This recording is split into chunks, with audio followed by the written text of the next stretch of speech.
Tetapi penjilat-penjilat inilah yang merusak Demokrat di dalam suasananya. Karena bagi kami sebenarnya sudah cukup nih Mbak. Ini hanya nyanyian sumbang aja dari para kader yang dipecat. Tidak usah takut. Sah dan dilindungi undang-undang. Dilindungi anggaran dasar, anggaran rumah tangga. Silakan bawa aja ke Mahkamah Partai, Pak. Silakan bawa, kan ada mekanismenya. Bapak datanglah ke DPP.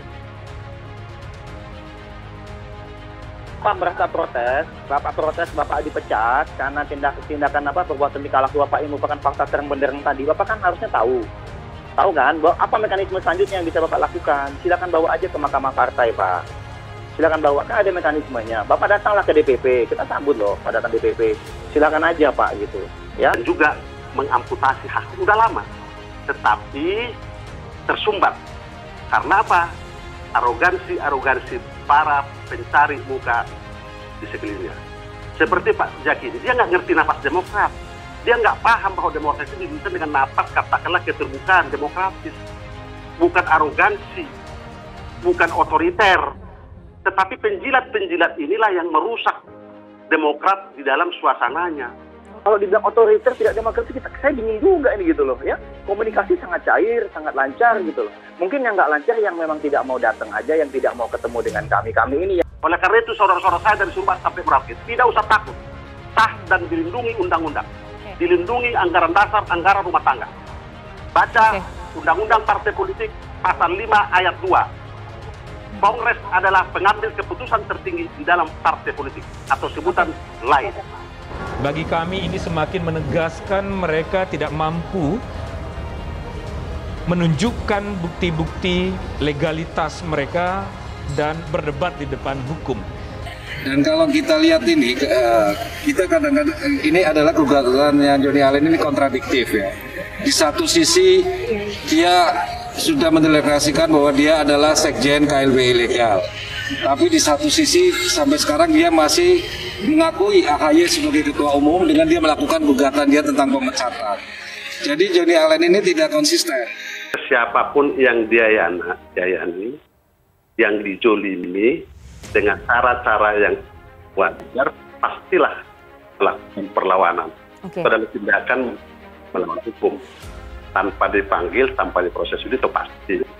Ya, mari nanti ya, yang menentukan, Tuhan juga yang menentukan begitu. Jadi janganlah kemudian ini ya, kalau misalnya merasa tidak puas, tinggal datang ke Mahkamah Partai. Kan Bapak ini kan udah lama sekali di Demokrat, harusnya sudah sangat paham lah buat hal-hal kayak gini gitu loh Pak.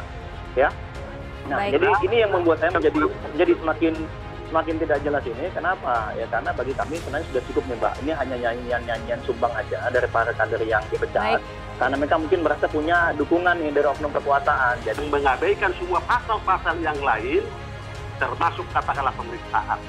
Wong tersangka saja harus diperiksa supaya hukumnya berat, ringan, atau sedang. Sudahlah, itu biarlah orang hukum untuk menyelesaikan itu nanti di dalam proses hukum. Karena apa? Pak Jaki ini percuma saya berdebat.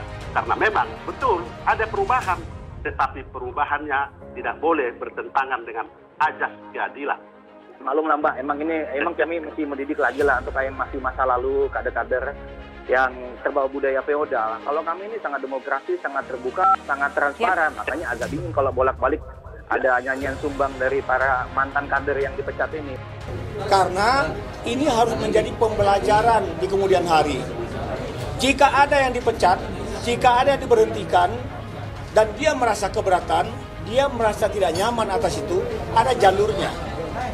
Jalur yang terbaik itu adalah pengadilan tata usaha negara.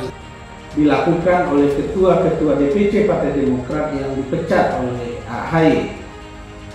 Karena pemecatan itu mereka kemudian berikhtiar mencari keadilan, dan salah satu cara yang mereka tempuh adalah dengan melakukan judicial review di Mahkamah Agung.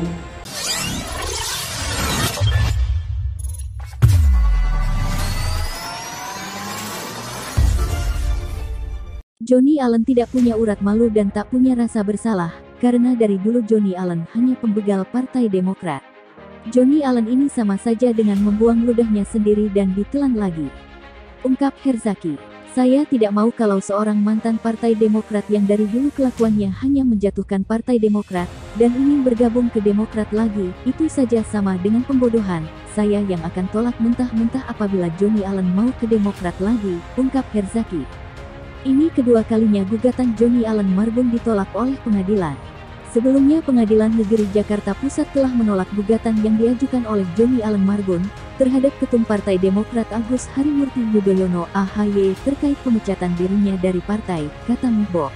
Gugatan yang dilayangkan Joni Allen tersebut terkait pemecatan dirinya sebagai kader Partai Demokrat karena terlibat aktif dan bersengkongkol dengan KSP Muldoko dalam GPKPD.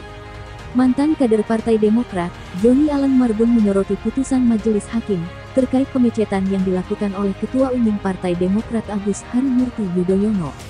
Diketahui, perkara pemecatan terhadap Joni Allen oleh Ketua Umum Demokrat Agus Harimurti Yudhoyono, yang telah diputus di Pengadilan Tinggi DKI bergulir ke Komisi Yudisial dan Badan Pengawas Mahkamah Agung RI. Slamet, selaku kuasa hukum Joni Allen mengungkapkan, pihaknya menduga ada sejumlah kejanggalan dalam putusan yang dibuat oleh Majelis Hakim. Bahwa Majelis Hakim yang memeriksa perkara di tingkat banding yang diajukan Joni Allen, hari ini kita laporkan ke Komisi Yudisial dan Badan Pengawas MA, karena diduga telah melanggar kewenangan. Tidak profesional dan tidak fair dalam memeriksa dan memutus perkara pada tingkat banding, ujar Slamet. Slamet membeberkan, perilaku tidak profesional dan tidak fair tersebut terlihat dari beberapa fakta antara lain mengenai jadwal agenda persidangan yang berbeda dengan putusan perkara. Menurut Slamet, dalam sistem informasi penelusuran perkara yang kami dapatkan dari SIPP Pengadilan Tinggi Jakarta, diketahui bahwa perkara banding yang diajukan Joni Allen akan disidangkan secepatnya dengan agenda sidang pertama.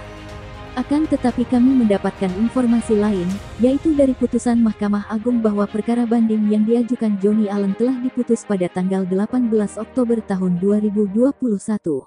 Artinya putusan perkara banding yang diajukan oleh Joni Allen dan telah diregister dengan perkara nomor 547-PDT-2021-PT.DKI telah diputus oleh Majelis Hakim 24 hari lebih cepat dari jadwal sidang perdana, ungkap Slamet. Kejanggalan kedua, menurutnya, perkara banding yang diajukan Joni Allen diregister dengan nomor register 547-2021-PT.DKI pada tanggal 27 September tahun 2021 dan telah diputus pada tanggal 18 Oktober tahun 2021. Artinya perkara banding yang diajukan Joni Allen diperiksa dan diputus oleh Majelis Hakim pada tingkat banding hanya memakan waktu 25 hari kalender, yang apabila dikurangi hari libur maka hanya 15 hari saja, imbuhnya. Slamet pun mempertanyakan apakah yang membuat majelis yang memeriksa perkara tersebut seterburu-buru itu. Kemudian, masih menurut Slamet, dalam proses pengajuan banding, Joni Allen juga mengajukan permohonan dilakukan pemeriksaan terhadap alat bukti tertulis dan saksi-saksi, karena pada pengadilan tingkat pertama di PN Jakarta Pusat tidak dilakukan pemeriksaan terhadap alat bukti dan saksi-saksi secara utuh. Dalam surat gugatan yang dibacakan kuasa hukum Joni Allen, Slamet Hasan mengkritik pasal 18 ayat 4 Kode Etik Partai Demokrat, yang mengesampingkan hukum positif dengan tak perlu meminta klarifikasi untuk memutuskan pemecatan. Pasal tersebut menurut penggugat, merupakan pasal otoriter yang cuma memakai pendekatan kekuasaan.